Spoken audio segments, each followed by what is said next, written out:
முழு மெஜாரிட்டி வந்துட்டாரா? Full majority ஆகுது. பீப்புள் மேண்டேட் என்ன? அவர் கூட்டணி ஆட்சி அமைக்க வேண்டும் என்பது பீப்புள் மேண்டேட். அவர் என்ன பண்ணிட்டாரு? அவரை எதிர்த்த கட்சியினுடைய கூட்டணி எல்லாம் வச்சுக்கிட்டாரு. அது பீப்புள் மேண்டேட்டா? பீப்புள் மேண்டேட்டை பத்தி பேசுவதற்கு அருகதை இருக்கிறதா இவர்களுக்கு? சீமான் பேசினார், நல்லவேளை அது ஃபுல்லா கேட்டுறது. இந்த மாதிரி பேச்செல்லாம் நான் என்ன சொன்னாரு, திமுக வேணும்னாரு. அலிமல் பாரி பேசினா அப்படிதான் பேசுவானா? திமுக நல்லா வேணும் இல்ல, அவரு திமுக காரரா பேச முடியாதுல்ல அந்த சமயத்துல. அப்புறம் அவர் எதுக்கு அலிமல் பாரி வலிச்சீங்கல்ல? இல்ல, காங்கிரஸ் அவரு பேசுறது சீமானுடைய பேச்சு உங்களுக்கு தெரியும். விஜய் ஒரு பக்கம் ஆபத்தானவர் என்றால் சீமான் அதை விட 2 மடங்கு ஆபத்தானவர். விஜய் அம்பலப்படாத ஒரு நடிகர், சீமான் அம்பலப்பட்ட ஒரு நடிகர். அதான் வித்தியாசம். திமுக பாஜகவுக்கு நிகரா தான் நாம் தமிழரை பாக்குதா? அஃப்கோர்ஸ், அதை விட மோசமானது சார் பாஜக. அதை விட மோசம் நாம் தமிழரை சொல்றீங்க? ஆமா, அதை விட மோசமானது இல்ல. அவன் மதவெறியும் இனவெறி.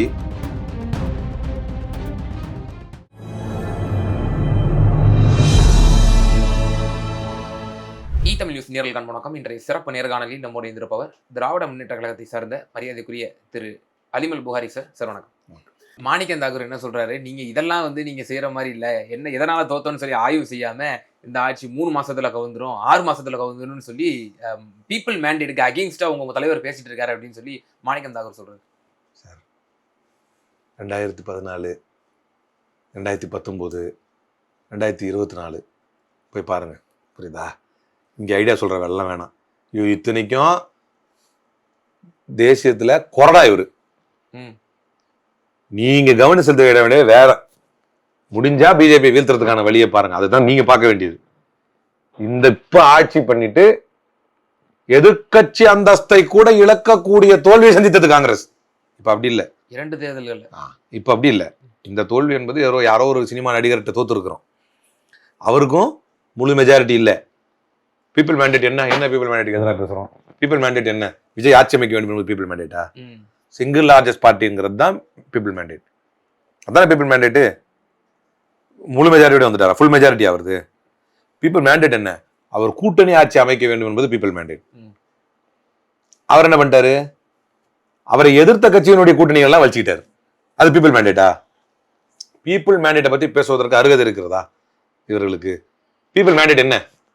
ஆமா சார், 89ல ராஜீவ் காந்தி 175, 195 தான் வாங்கியிருந்தான்னு நினைக்கிறேன். அவர் அப்போசிஷன்லாம் நான் கவர்மெண்ட் சொல்லி உட்கார்ந்தாரு. அவரு போய் நான் ஆட்சி அமைப்பேன்னு சொல்லி இந்த தமிழ்நாட்டில் பீப்புள் மேண்டேட் என்ன? பீப்புள் விஜய்க்கு ஆதரவு அளித்தவர்கள் யாரை எதிர்த்து ஓட்டு போட்டாங்க? விஜய்க்கு எதிராக தான் எதிர்த்து ஓட்டு. விஜய்க்கு வாக்களித்தவர்கள் திமுக. ஏன்னா அவர் தீய சக்தி திமுக எதிர்ப்பு பண்ணாரா இல்லையா? பீப்புள் மேண்டேட் என்னவா இருந்துச்சாங்க? விஜயுடைய வாக்குகள் யாருடைய வாக்கு? விஜய்க்குன்னு கிடைக்கப்பட்ட வாக்கு டிஎம்கே ஓட்டு. திமுக விழுந்த வாக்கு யாருடைய எதிர்ப்பு வாக்கு? Anti TVK votes. அதுதான் வாங்கி ஜெயிச்சிங்க. அதான் people mandate. Anti TVK votes வச்சுக்கிட்டு ப்ரோ டிவிகே மாறின நீங்க எல்லாம் பீப்புள் மேண்டேட் பத்தி பேசுறதுக்கு அருகதை இருக்கா? பேசலாமா? இது பீப்புள் மேண்டேட் தான் இல்லையா? கரெக்டா இல்லையா நான் கேக்குறது? உங்களுக்கு anti TVK votes DMK votes கணக்கு படி பார்த்தா anti TVK, anti ADMK, anti ADMK, anti DMK votes TVK vote. People mandate இங்க இருந்தா ஸ்டார்ட் ஆகுது. பீப்புள் மேண்டேட் இங்க இருந்தா ஸ்டார்ட் ஆகுது. ஏன்னா மயிலாடுதுறையில அந்த எம்எல்ஏக்கு ஓட்டு போட்ட ஒரு ஆளு கரெக்டா கமெண்ட்ல கேட்டு வச்சிருக்கான், மக்கள் எங்களை கேள்வி கேட்கறாங்க சார், நீங்க எனக்கு ஓட்டு போடலன்னா இங்கே இன்னொரு முஸ்லீம் ஏற்றி இருக்கிறாங்க டிவிகே வந்தா பிஜேபி வந்த மாதிரி டிவிகே வந்துடும், அதனால எனக்கு ஓட்டு போடுங்கன்னு கேட்டீங்களே, இப்ப ஓட்டு போட்ட பேர் நீங்களே டிவிகே போயிட்டீங்களேன்னு கேட்கறாங்க. காங்கிரஸ் இந்த மாநிலத்துல மட்டும் அப்படி செய்யல இல்லையா? கடந்த காலத்துல மகாராஷ்டிராவில் இப்படிதான் போஸ்ட்போல் அலையன்ஸா சிவசேனா கூடயும் தேசியவாத காங்கிரஸ் கூடயும் காங்கிரஸும் சேர்ந்து ஒரு கூட்டணி அமைச்சு அது 1-1.5 வருஷத்துலயே அது கவிழ்ந்து பிறகு அந்த 2 கட்சியுமே இப்போ பாலா போய் இப்போ அப்படிப்பட்ட நிலையில மகாராஷ்டிராவிலையும் இருக்கு. இது ஒரு அந்நியப்பட்ட விவகாரமாவும் இல்லையா தமிழ்நாடு? வித்தியாசம் இருக்கு. முதல்ல பாஜகவோட அவங்க அலையன்ஸ் ஸ்டார்ட் பண்றாங்க, சிவசேனா. ஆமா, பாஜக என்பது நம்முடைய எதிர் சக்தி. ஆமா, அந்த பெட்ரையல் நம்மை பொறுத்தவரை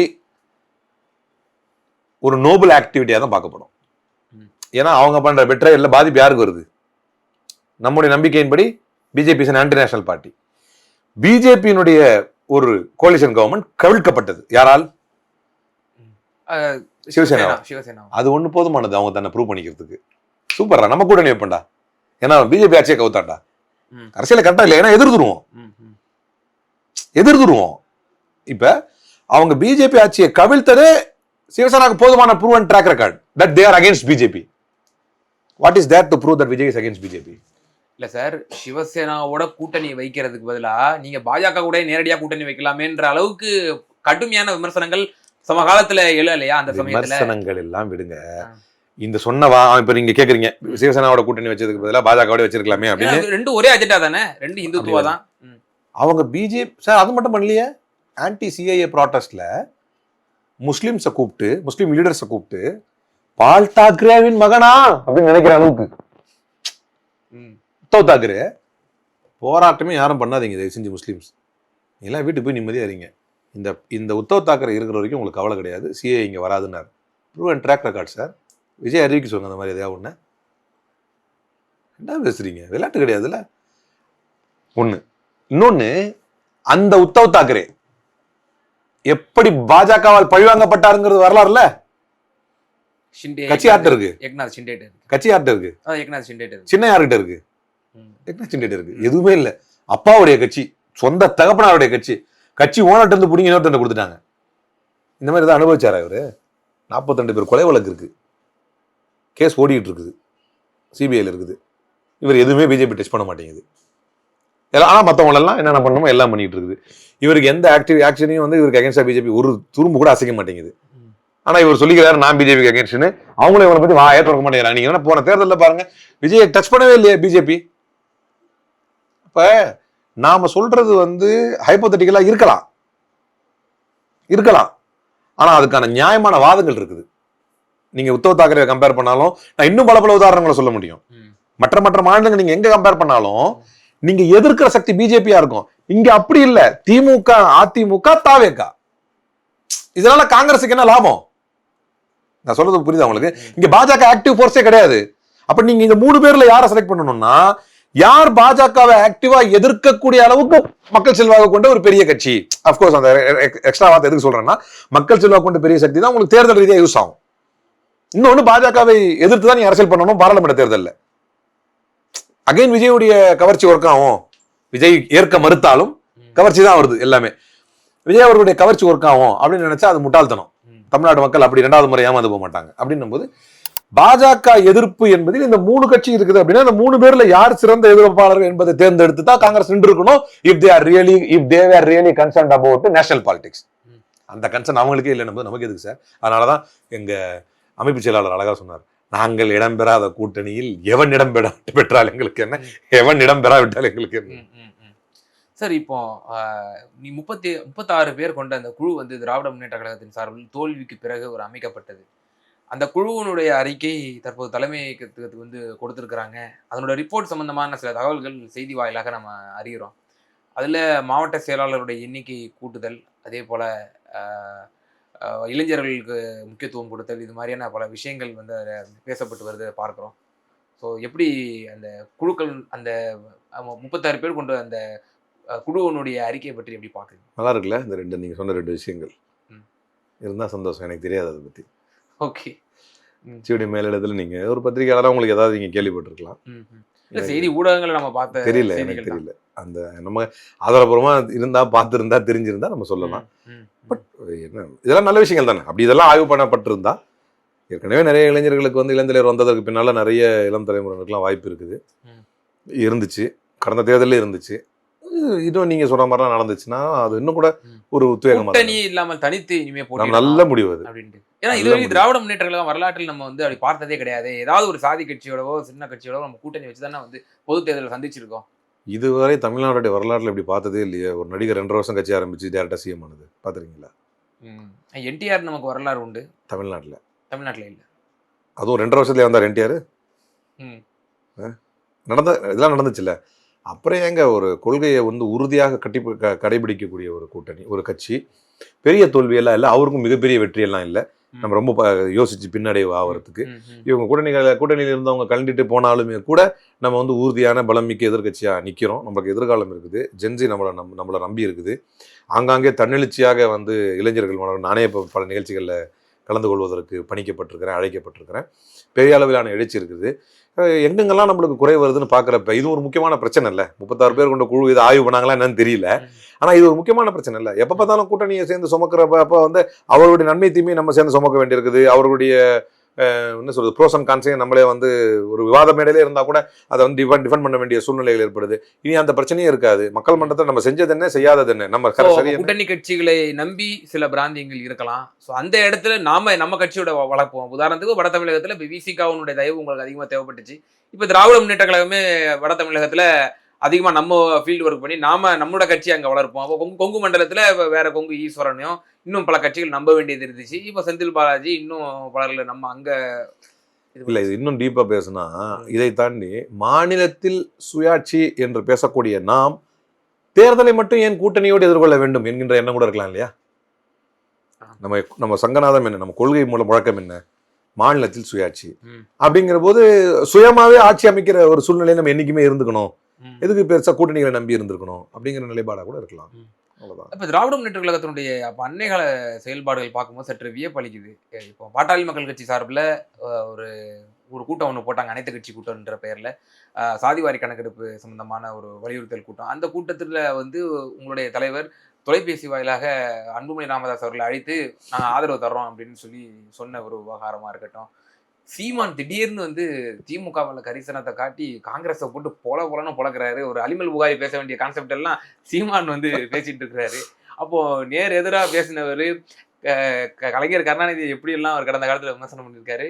இப்போ அப்புறம் தாய்மாமன் சீரை எடுத்துட்டு உடனே போறாரு திருச்செந்தூர் எம்எல்ஏ அனிதா ராதாகிருஷ்ணன். இதெல்லாம் பார்க்கும்போது திமுக இப்போ சிதறி கிடக்கக்கூடிய கட்சிகள்லாம் இப்போ ஒன்று சேர்க்கணும் அப்படிங்கிற ஒரு இதுல தோல்விக்கு அப்புறம் கூட ஹக்கீம் வந்து ஒரு செட் ஆஃப் கொஸ்டின்ஸ் தான் கேட்பாரு அப்படின்னு நினைச்சிட்டு இருந்தேன். நல்ல கதை கற்பனையோட அழகா கேட்குறீங்க. அன்புமணி ராமதாஸுடைய நிகழ்ச்சியில் காங்கிரஸ் பிரதிநிதி கூட கலந்துட்டாரு. என்ன சொல்ல போறீங்க அதுக்கு? சாதிவாரி கணக்கெடுப்புங்கிறது என் அண்ணன் வேல்முருகன் கலந்துக்கிட்டாரு, பேசினாரு, அதில் பார்த்தேன். எல்லாரும் தான் கலந்துக்கிட்டாங்க. அது ஒரு பெரிய விஷயம் கிடையாது, எல்லாரும் கலந்துக்கிட்டாங்க. சீமான் பேசும்போது இன்னொன்னு பேசினாரு. நல்ல வேலை இதெல்லாம் நான் ஃபுல்லா கேட்டுறது. அப்படின்னு சொன்னது யாரு தேர்தல் பிரச்சாரங்கள்ல? சரி, அதுக்கு நீங்க அவர் முன் வச்ச விஷயம் எவ்வளவு முக்கியமான விஷயங்க. தேர்தல் பிரச்சாரம் வட தமிழகத்துல 2009-11 காலகட்டத்திலாம் எவ்வளவு பெரிய ஒரு அசாதாரண சூழ்நிலையா இருந்துச்சு. அப்ப நீங்க கல ஆய்வுக்குன்னு திமுக தலைமையில ஒரு குழு ஒன்று போட்டீங்க. அந்த குழுவோட அறிக்கை என்ன கொடுத்துச்சு? கொள்கை ரீதியா நீங்களும் விசிகாவும் எப்படி கடந்த காலத்துல பிணங்கி இருந்திருக்கீங்க? இப்போ அரசியல்ல வரப்போறது இல்லை, வராங்களா இல்லையாங்கிற பேச்சே இப்ப இல்லை. இப்போ பிரச்சனை சாதிவாரி கணக்கெடுப்பு எடுக்கணுங்கிறது நீங்க சொல்லுங்க, நீங்கள் ஏற்றுக்கொள்ளக்கூடிய ஒரு விஷயமா இல்லையா? மாநில அரசு எடுக்கணும்னு சொல்லி அன்புமணி ராமதாஸ் அவர்கள் வலியுறுத்துகிறார். 5 ஆண்டுகளிலும் வலியுறுத்தினார். திராவிட முன்னேற்ற கழகம் அதற்கு இசைவு தெரிவித்ததா? அப்போ வந்து சென்சஸ் தான் எடுக்க முடியும், நம்ம சர்வே தான் எடுக்க முடியும், சென்சஸ் எடுக்க முடியாதுன்னு இருந்துச்சு. பல மாநிலங்கள் அவங்க சுட்டி காட்டினாங்க. தெலுங்கானால எடுத்தாங்க, பீகார்ல எடுத்தாங்க. எடுங்க, சட்டப்படி அது சர்வே தான், சென்சஸ் கிடையாது. அது அவர் ஒரு முன்னெடுப்பு எடுக்கிறார். நமக்கு அதில் சப்போர்ட் இருக்கான்னா நம்ம அதே சர்வே எடுக்க முடியும் தான் நம்ம அப்பவும் சொன்னோம், இப்போவும் அதே தான் சொல்கிறோம். சர்வே எடுக்க முடியும், அது நல்ல முயற்சிக்கு வாழ்த்துக்கள். 1. 2வது, சீமான் வந்து பேசினார், நல்ல வேலை அது ஃபுல்லாக கேட்டுறது. இந்த மாதிரி பேச்செல்லாம் நான் என்ன சொன்னார், திமுக வேணும்னார். அலிமல் புகாரி பேசினா அப்படிதான் பேசுவானா? திமுக நல்லா வேணும் இல்ல, அவரு திமுக காரரா பேச முடியாதுல்ல அந்த சமயத்துல. அப்புறம் காங்கிரஸ் அவரு பேசுறது வந்து சீமானுடைய பேச்சு உங்களுக்கு தெரியும். என்னை பொறுத்தவரை தெளிவா சொல்றேன், விஜய் ஒரு பக்கம் ஆபத்தானவர் என்றால் சீமான் அதை விட 2 மடங்கு ஆபத்தானவர். அது கட்சியுடைய நிலைப்பாடும் கூட. ஏன்னா விஜய்க்கு ஏதோ ஒரு வாய்ப்பு கிடைச்சிருச்சு, 2.5 வருஷத்துல வந்தாரு, அவர் அம்பலப்படலை. அவர் விட்ட அந்த யூட்டோப்பியன் லைஃப் ஸ்டோரிஸ்லாம் இருக்குல்ல, இந்த இன்னும் நீங்க என்ன சிலிண்டர் விலைக்கு வந்து இன்னுமா நீங்க டெல்லிக்கு போய் அழுத்தம் கொடுக்கல, நான் வந்து என்ன பண்ணிருப்பேன் தெரியுமான்னாரு. இந்த வந்துட்டாரு, சிலிண்டர் விலை ஏறிடுச்சு, ஒன்றும் பண்ண முடியல. என்ன மீனவர்களுக்கு லெட்டர் எழுதுறீங்க, லெட்டர் எழுதி ஏமாத்துற கதெல்லாம் வேணாம் ஸ்டாலின் சார்னு லெட்டர் எழுதிட்டு இருக்காரு. இதெல்லாம் இவர் கொஞ்சம் டைம் கிடைச்சிருந்தா அம்பலப்பட்டிருப்பாரு. விஜய் அம்பலப்படாத ஒரு நடிகர், சீமான் அம்பலப்பட்ட ஒரு நடிகர், இவ்வளவுதான் வித்தியாசம். புரியுதா? அதனால அவர் பேசுறது வந்து திமுக வேணும்னா எங்களுக்கு வேணும்னா இதெல்லாம் அனுபவிச்சுட்டு இருக்கிறோம். தாய்மாமன் சீர் என்பது அவர் கொண்டு போனாரு. எங்களுடைய மிக முக்கியமான சக்திகளா இருக்கக்கூடிய திராவிட சக்திகள், சுபவீர பாண்டியன் ஐயா பேசுறதை கேட்டீங்களா? எந்த காலத்திலும் சாகும் வரை எதிரி, அதான் எங்க நிலைப்பாடு. அவரு அவர் வந்து திராவிட இயக்க தமிழர், பாஜக கூடயே திமுக கூட்டணி வைக்கும், அதுல என்ன உங்களுக்கு கொள்கை முரண் இருக்கு? நீங்க கடந்த காலத்துல வாஜ்பாய் கூட கூட்டணி வச்சவங்க தானே அப்படிங்கிற பேச்செல்லாம் சொல்லப்படுது. அப்படி வைத்தது எங்கள் காலத்தில் நடந்த ஒரு தவறான ஒரு முடிவு என்பதனால்தான். தவறான முடிவு பதிவு செய்றீங்களா சார்? வேற எதுக்கு அப்ப 2024 போய் அமைச்சரவையில பங்கேற்கல? 2024 மைனாரிட்டி கவர்மெண்ட் ஆச்சு பிஜேபி. போயிருந்தா பங்கெடுத்திருந்தா மினிஸ்டர் இருக்கலாமே. ஏன்னா இந்த கூட்டணியை விட்டு வெளியே வந்ததுக்கு அப்புறம், காங்கிரஸ் வெளியே வந்ததுக்கு அப்புறம் பெங்களூர்ல பிரதமர் மோடி உங்களுக்கு கரிசனம் காட்டி பேசுறாரு, பெங்களூர்ல பேசுறாரு. பாத்தீங்களா பேராசைட் காங்கிரஸ். எங்களுக்கு கரிசனம் காட்டல, காங்கிரஸ் உடைய கேவலத்தை தூள் வச்சு காட்டுறாரு. அதுல எங்களுக்கு கரிசனம் இல்ல. ஆடு நினைதுன்னு ஓன அழுவாது, புரியுதா? 2014 வரைக்கும் நீங்க தான் சுமந்தீங்களா? நான் இல்ல, என் பாயிண்ட் விட்டு வெளியே போயிட்டீங்க. நான் கடந்த காலங்களில் எடுக்கப்பட்ட முடிவை நியாயப்படுத்தி என்னால் பேச முடியும். ஏன்னா அவங்களுடைய பாஜக என்கின்ற ஒரு கொள்கை சக்தியை அதனுடைய பல்ல பிடிங்கிட்டு தான் கூட்டணி வச்சாங்க. நீ மெயினா என்னது, பாபர் மசூதி பேசிதான் ஆட்சிக்கே வர்ற. பாபர் மசூதி பேசக்கூடாது, பொது சிவில் சட்டம் பேசக்கூடாது, இதை பேசக்கூடாது, அதை பேசக்கூடாதுன்னு எல்லாத்தையும் போட்டு லாக் பண்ணிட்டு தான் கூட்டணிக்கே போறாங்க. பட் ஸ்டில் கடந்த காலங்களில் பாஜகவோடு ஏதோ ஒரு காரணத்துக்காக நாம சென்றது கூட தவறான முடிவுதான் என்பதை உணர்ந்ததுடைய விளைவு நேரடியாக அறிவிக்கலன்னா 2024 மைனாரிட்டி 14 போயிருக்கலாம். இவங்க சொல்றாங்கல்ல, என்ன பண்றது? கார்த்திக் சிதம்பரம் சொல்றாருல, என்ன பண்றது? நாங்க சப்போர்ட் பண்ணாலும் திமுக என்ன கவர்மெண்டா ஃபார்ம் பண்ண போகுது, அதனால நாங்க டிவிகே கூட போனோம்னா, இதே வாதத்தை 2014 காங்கிரஸ் திமுக சொல்லியிருந்தா, 2019 சொல்லியிருந்தா, 2024 சொல்லியிருந்தா கன்ஃபார்ம் அமைச்சர், அதுவும் மெயின் மினிஸ்ட்ரி கிடைக்கும். மெயின் போர்ட்போலியோல மினிஸ்ட்ரி கிடைச்சிருக்கும். ஏன் செய்யல? அந்த முடிவு தவறுன்றதால திமுக பாஜகவுக்கு நிகரா தான் நாம் தமிழரை பாக்குதா? அப்கோர்ஸ் அதோட மோசமானது சார் பாஜக. அதை விட மோசம் நாம் தமிழரை சொல்றீங்க. ஆமா, அதை விட மோசமானது இல்ல. அவன் மதவெறி, இனவெறி. ஆனா மாணிக்கம் தாகூர் என்ன சொல்றாரு, தாய்மாமன் சீர் கொண்டு போகும்போது எனக்கு தெரிஞ்சு போச்சு, ஏதோ நீங்க டீலிங் போட்டுட்டீங்க, அவ்வளவுதான், கூட்டணிக்கு தான் அப்படின்றது. அதனாலதான் நீங்க திமுகவுக்கு ஆதரவா அப்படி பேசிட்டு இருக்கீங்க. தாய்மாமன் சீர் ஒரு சொந்தக்காரர் அடிப்படையில கொண்டு போனாதே தப்புன்னா, ராகுல் காந்தி போய் பார்லிமெண்ட்ல மோடியை கட்டி பிடிச்சாரு. அப்ப அது என்னவா வச்சுக்கலாம்? அது என்ன சொல்லுவீங்க? அது என்னன்னு சொல்லுவீங்க? அது என்னதான் சொல்லுவீங்க? மறைமுக உறவுன்னு சொல்லலாமா? சே, அது நீங்க எப்படி ஒரு கெஸ்டர் ஆஃப் ரெஸ்பெக்டா எடுத்துக்குவீங்களோ அதே மாதிரி இட்ஸ் கெஸ்டர் ஆஃப் ரிலேஷன்ஷிப். அவர் செஞ்சாரு, அதுக்காக அவர் சரி, இதுக்காக இனிமே சீமான் திமுக விமர்சிக்காம விட்டுற போறாரா? இல்ல இவர் சீமான் போடக்கூடிய வேட்பாளர் இவர் நிக்காம போயிட போறாரா? இவரு அனிதா ராதாகிருஷ்ணன் சார் நிக்காம போயிட போறாரா? இல்ல அரசியல் ரீதியாகவும் கொள்கை ரீதியாகவும் முரண். அதுக்காக சொந்தக்காரங்களை எப்படிங்க முடிச்சுட்டு நிக்க முடியும்னு நினைச்சிருக்கலாம் இல்லையா? அவ்வளவு விஷயம். நிச்சயமா சார். பல்வேறு விவகாரங்கள்ல எங்க நேயர்களுக்கு ரொம்ப தெளிவாக உங்களோட கருத்துக்களை பகிர்ந்தீங்க. மிக நன்றி.